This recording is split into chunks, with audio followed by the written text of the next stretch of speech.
Welcome back to the Multifamily Women's Podcast. We are here approaching the Multifamily Women's Summit, and as we start to get closer and closer to the summit in September, we like to bring on our amazing partners who are helping make this all happen. So today I have with me Roxana Brito. She is the co-founder and CEO of Diamond Pro. Roxana, we're so happy to have you here today. Thank you. Thank you, Lauren. Of course. I am very excited. I actually had planned to do this via Zoom, but I am so happy that I made it down and I'm here sharing this time with you. Well, we're so glad you came, and thank you for doing this in person. It's so much better, so much more fun to get to sit here and actually talk to you. Yes. So question number one. So when did you know you wanted to get into this industry and that you belonged in multifamily? So for me, multifamily, ever since we started the company, we knew we wanted to do multifamily. I think it's the fast pace of the turns and things like that. So when we started the company, we were a painting company. We were doing turns, things like that. And eventually we evolved into a construction. But the pace of the job turnaround, that's what made us pick this niche. I love that. And yes. I love that, obviously we love, and our listeners love, that you are fully women owned, which is incredible. Yes. And so who believed in you before you even believed in yourself? I want to say a project manager. His name is Omar Sanchez. So like I mentioned, we started as a painting company. I didn't have a contractor license then. And we were doing turns and he said, push yourself a little bit more. Try replacing a countertop. Try doing cabinets, things like that. And he said, okay, now you're ready to get a contractor license. So after 2 years in the business, I went and got my contractor license. And for me, I was like, I don't think I'm going to be able to pass this test. I had heard that it was so hard and that people that were actually doing the trade and in the field and doing the construction could not pass it. So I was like, how am I going to pass it? And yeah, I took it. I passed it on the first try, which I was super proud of. And yeah, he was a big part in that. I love that. Yes. It's so funny how the imposter syndrome creeps in, isn't it? Yes. The funniest times, but you've got this. And yes. Congratulations, by the way. That's an incredible accomplishment. Thank you. Of course you nailed it on the first try. So yeah, when I was taking the test, I went and I had heard the superhero pose. And I went in the bathroom and I was like, okay, I'm gonna do this. And I went and I stood with my superhero pose and I was like, I'm gonna get this done. It's gonna happen. And I love that so much. This little segue here, side random story, I suppose. So when I used to do acting and things, when I would get nervous, I would just do something really embarrassing before I had to do the thing I was nervous about, because then I'm like, nothing will be more embarrassing than what I just did. I just did a really ridiculous dance move in public and everybody looked at me, and now I'm not nervous anymore because nothing can be more embarrassing than that. So that's a really good, the superhero pose. Yes. We'll take that trick back with us. So what's something people might be surprised to learn about you? I want to live to 108. What are we doing to do so? I want to meet my great grandkids. So, and my kids don't have kids yet. So I'm thinking it's going to be a while. So I am all about life hacking or health hacking and cold plunges and UV and eating healthy and all of that. So for me, longevity is very important, and I want to make sure that if God gives me the grace to live up to that age, I want to be able to walk and do things for myself, not have to be cared for. I love this. Yes. I feel like I will be emailing you after this to get your, your tips of the trade, because I too, that would be amazing to live to 108, Yeah. right? Yeah. And yeah, I love that so much. I will get your tips later. So tell us more about Diamond Pro, and how did the idea come to life and form? So, I'm co-founder of Diamond Pro with my wife. My wife and I started the company in 2015. It started from a need to not have to work 2 jobs and barely make ends meet, to make sure that we had a stable home for us and for our kids. So that's how it really started, from that need to have something better for our lives. Now, 11 years later, I realized it's not just my family anymore. I want to say maybe 4 or 5 years into the business, I came into the office and I saw all of the people in our office, and I realized, well, this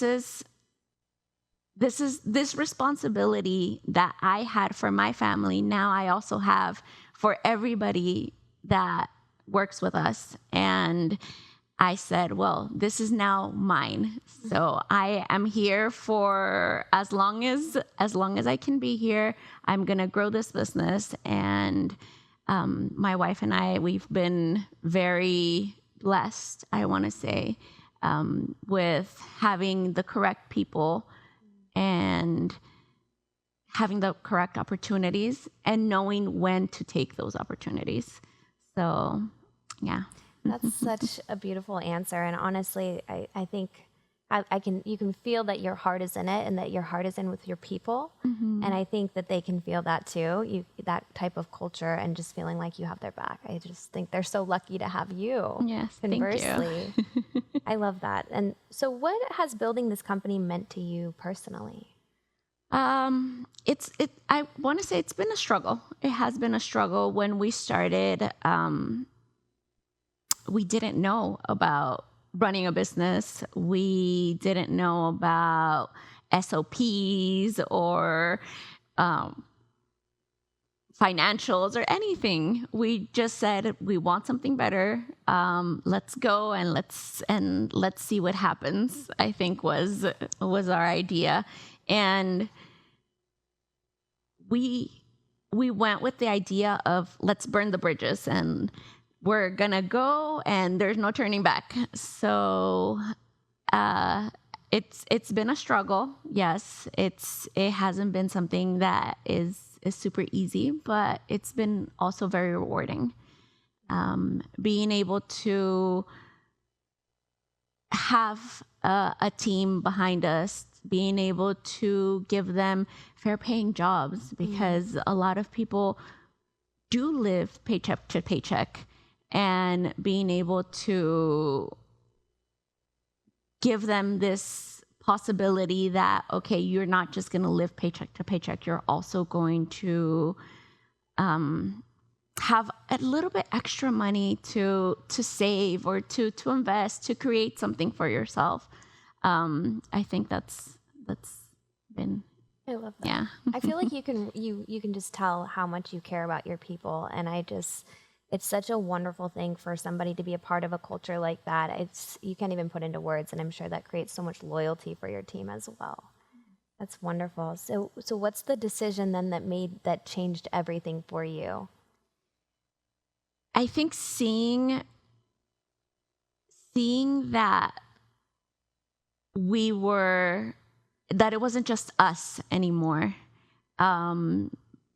Seeing that we would be able to maybe pay for college for our employees' kids one day. Why? Because we're, like I mentioned, fair paying jobs. We're making sure that they have everything that they need.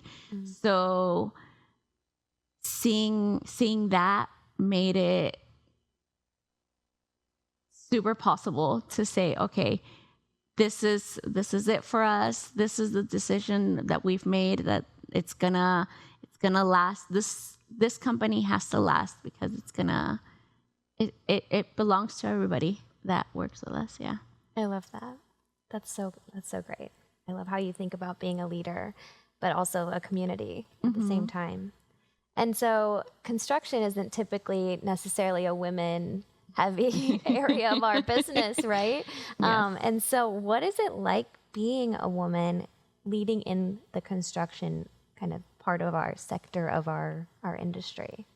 I think because we are in multifamily and there's a lot of women in multifamily, maybe not on the construction side, but a lot on the managing side. So there's a lot of regional managers, a lot of community managers, and that has helped us. That has helped us in this industry. Why? Because they see a woman-owned construction company and they're like, okay, let's support this company.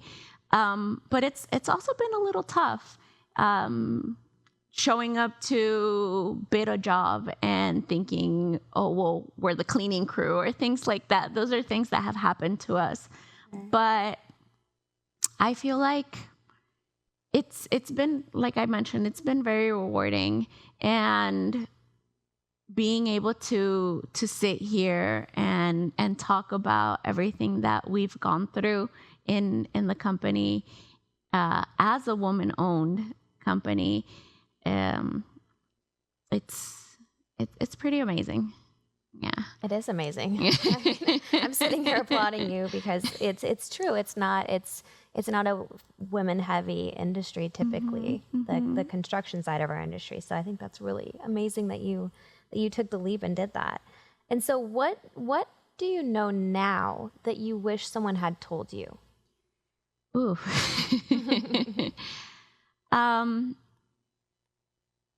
I would say be yourself.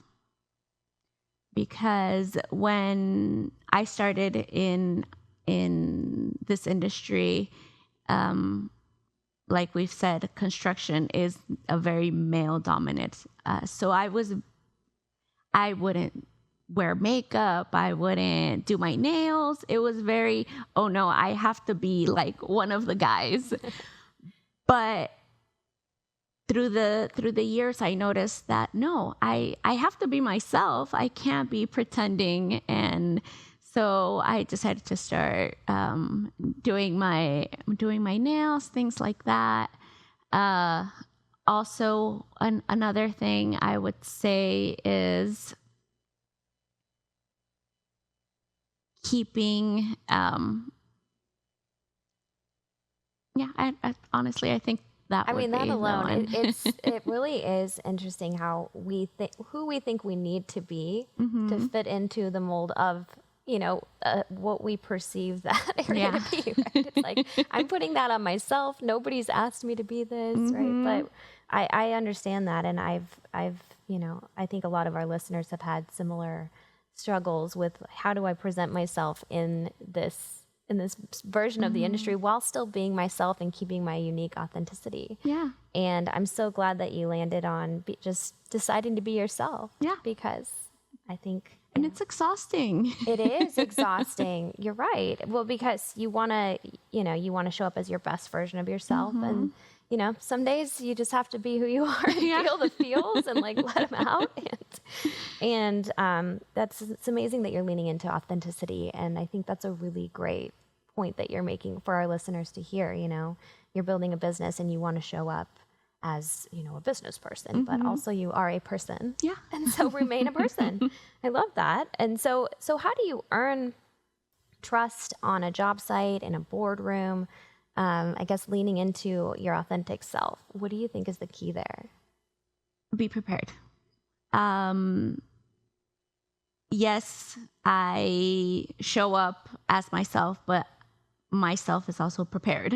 And for example, at a job site, I make sure that I read and I see what, for example, let's say I do a lot of the bid walks.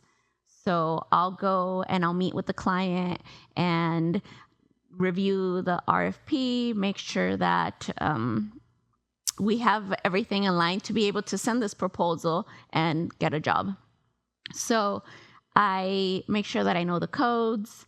I make sure that I know what material we're going to be using, things like that. Being prepared is I feel like the way that I say, okay, yes, I'm a woman, but I also know my stuff. And in a boardroom, I'm going to use this example. So we have to sign contracts for these projects.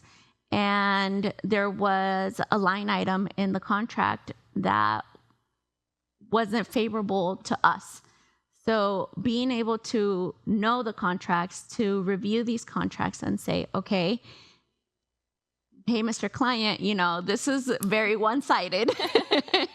can we add a couple of clauses to make sure that we're also being protected? Because I understand that they're the ones that have the asset, so they have to protect their asset. But I also have to protect my assets, which is my company. So I love that. And it's just boundaries, right? Mm-hmm. It's been interesting, yes, in business to remain, that high level and say, like, this is business at the end of the day. Like, yes, I want your business. Yes, it means a lot to me. And also, I think people at the end of the day can respect that in a business owner when they protect their own assets too. I think, usually it's taken well because they understand you. Yeah. Right? And it does take some time to learn it, because in the beginning, you say yes to everything because why? Because you're starting out and you don't know if this door closes, you don't know if another one is going to open. Right. So it's been hard to get there, but I'm happy I've been able to get there. Yeah. Once you get your own footing, then you can say, okay, we have enough demand now. Yes. We feel like we can kind of push back just a little bit, and then you get more comfortable. That's good. That's really good advice. And what does great execution look like for you and your team? So I've heard personally from a lot of clients, I like your company, or we chose your company because it's woman run and women have greater attention to detail. So for me, perfect execution would be, we always make sure that we walk the project before we walk with our client. And my wife has she's the project supervisor. So she's in the field all the time, and she makes sure that our guys are working clean, that they are making sure that everything is getting done, not just to code, but that when the finished product, it's going to look right. It's going to look like it was built correctly. I love that. And then conversely, the team that then delivers that service, how are you making sure you build up the right team for each project and that the team is delivering that excellence? So we vet our employees a lot. We usually have them start out at smaller jobs with our more senior employees, supervising them, making sure that they are doing the jobs correctly and to our standards. We also have our weekly meetings. We have a monthly meeting. We also have trimester meetings.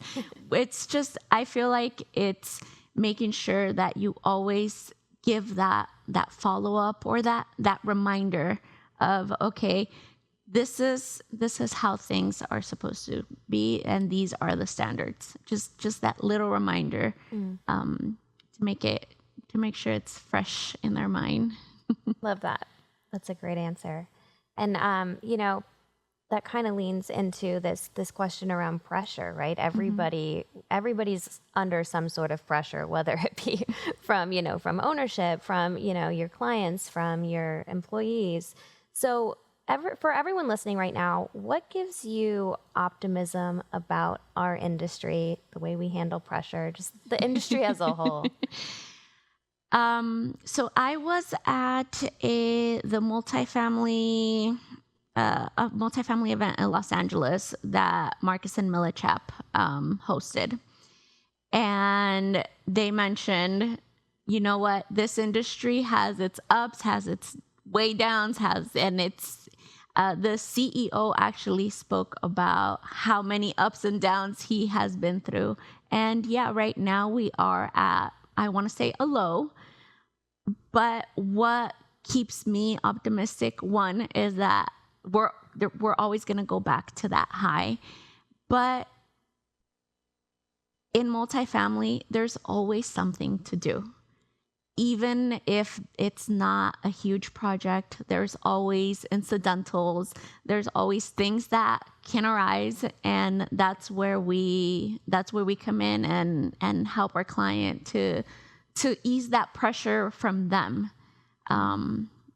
Yeah, that's a great answer. Yeah, and every business has its ebbs and flows. We all experience. It's coming up on budget season right now, so obviously that's a tricky time for people. Right, they're very busy right now. They're going crunching numbers, and sometimes we anticipate those ebbs and flows alongside when budgets are being reviewed and those kind of items. And going back to kind of the pressure that ownership groups have on them as well. And so kind of a question around the operations side, what do operators consistently seem to underestimate about their own properties?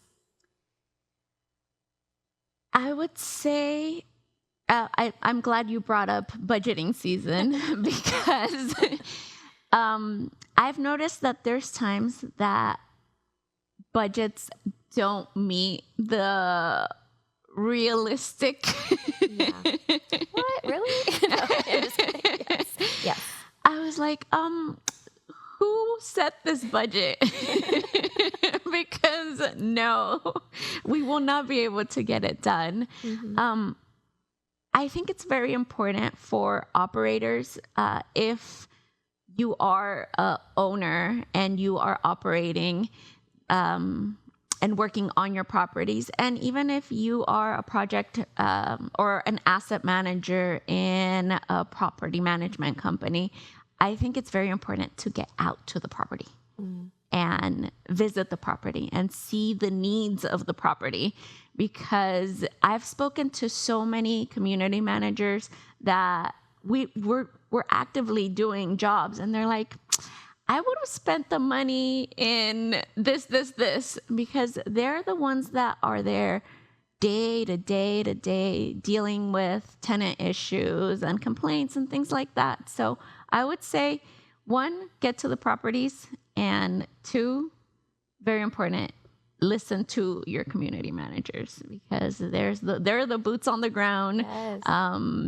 In the day to day running the property. Right. They're seeing where the needs are.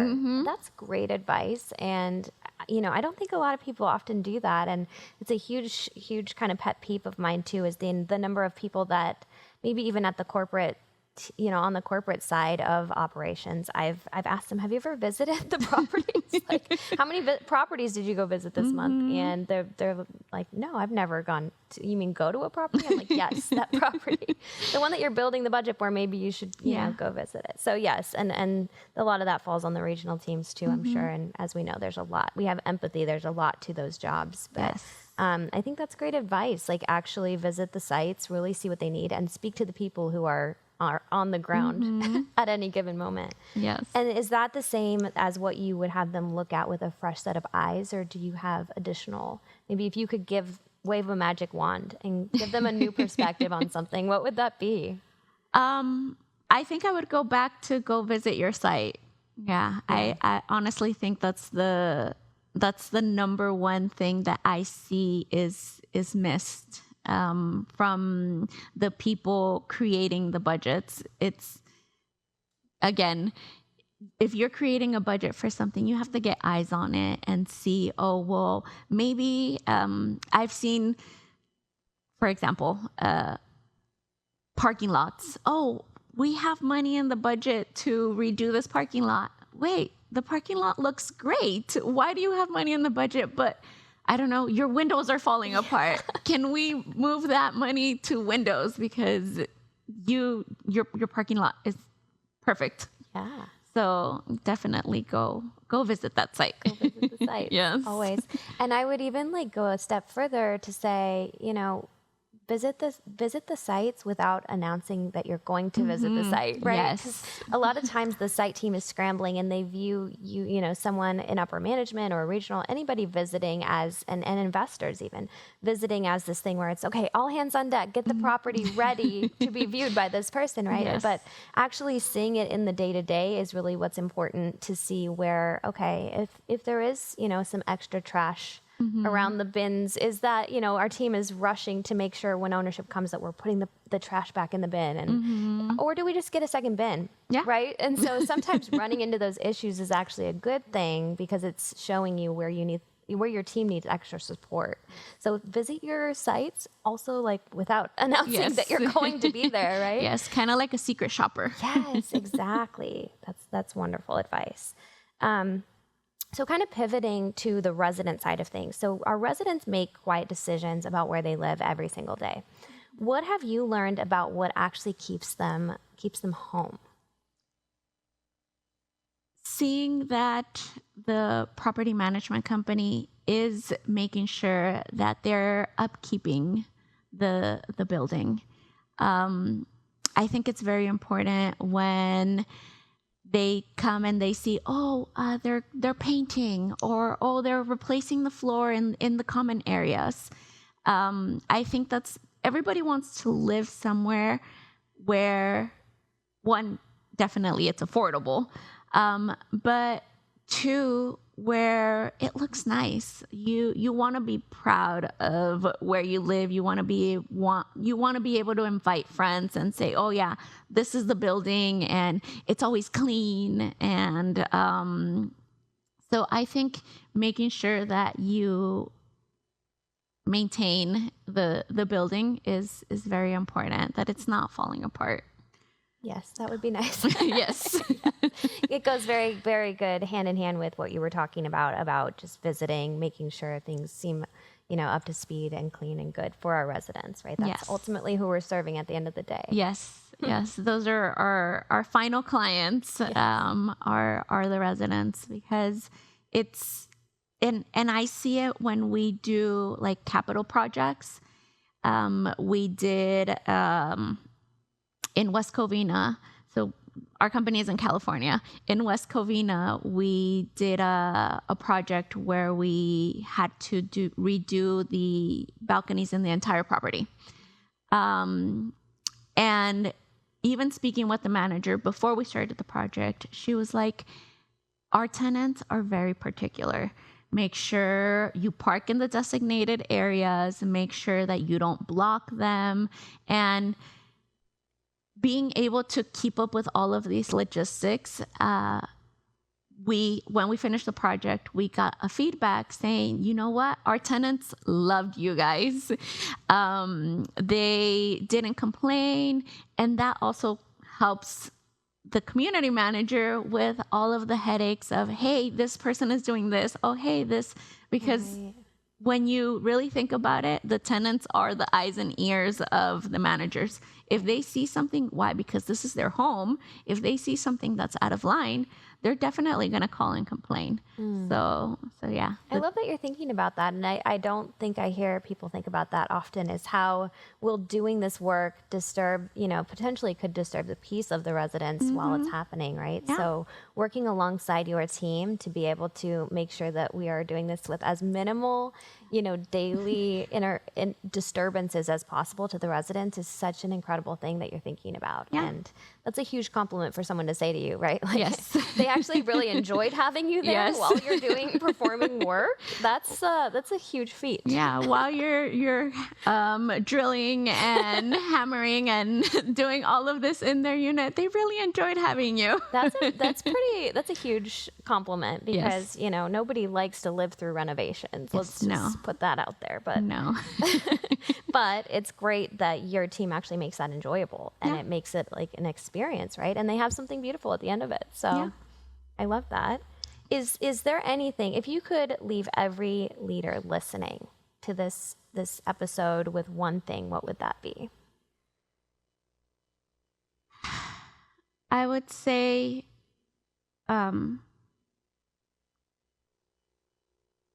make sure that your team has the same vision. Make sure that you're being contagious with your vision. For the company, for the work that's being performed, because the only way that we can get these kind of compliments that the tenants are happy with you working in their property or in their units, the only way that can happen is by us making sure that we're passing along the vision and that we are making sure that all of our collaborators know this is how we work. Why? Because we like to put ourselves in the shoes of that tenant and say, well, you wouldn't like it if somebody came to your home and disturbed your peace and then took your parking and did all of these things to make your day harder. So I would definitely say make sure that you're being contagious with this, that this is something that isn't just said, that it actually runs in your bloodstream. I love that. And I can feel that from you and the way that you care about your people, the way you care about the tenants and the clients. I just think that it adds such another level of service that not a lot of people have that grit and that the empathy to really see who all is going to be affected throughout this process and how can I alleviate that to the best of my abilities. Yeah. I love your whole mindset. I think you're running a wonderful business. Thank you. And we're so excited that you'll be at the summit this year, the Multifamily Women's Summit. Yes. And we're so grateful that you came on the show today. Thank you. Thank you. I'm very excited to be here. And I was a little nervous in the beginning, but I think this, like you mentioned when we were off camera, this is like a Starbucks communication. Yes. And yeah. We're just having a chat. Yeah, just a little chat. Well, thank you so much for supporting the summit and for coming out today. Thank you. Appreciate you. Thank you. And thank you all for tuning in to the Multifamily Women's Podcast. Please be sure to get your summit tickets. It's in September in Scottsdale and visit multifamilywomen.com.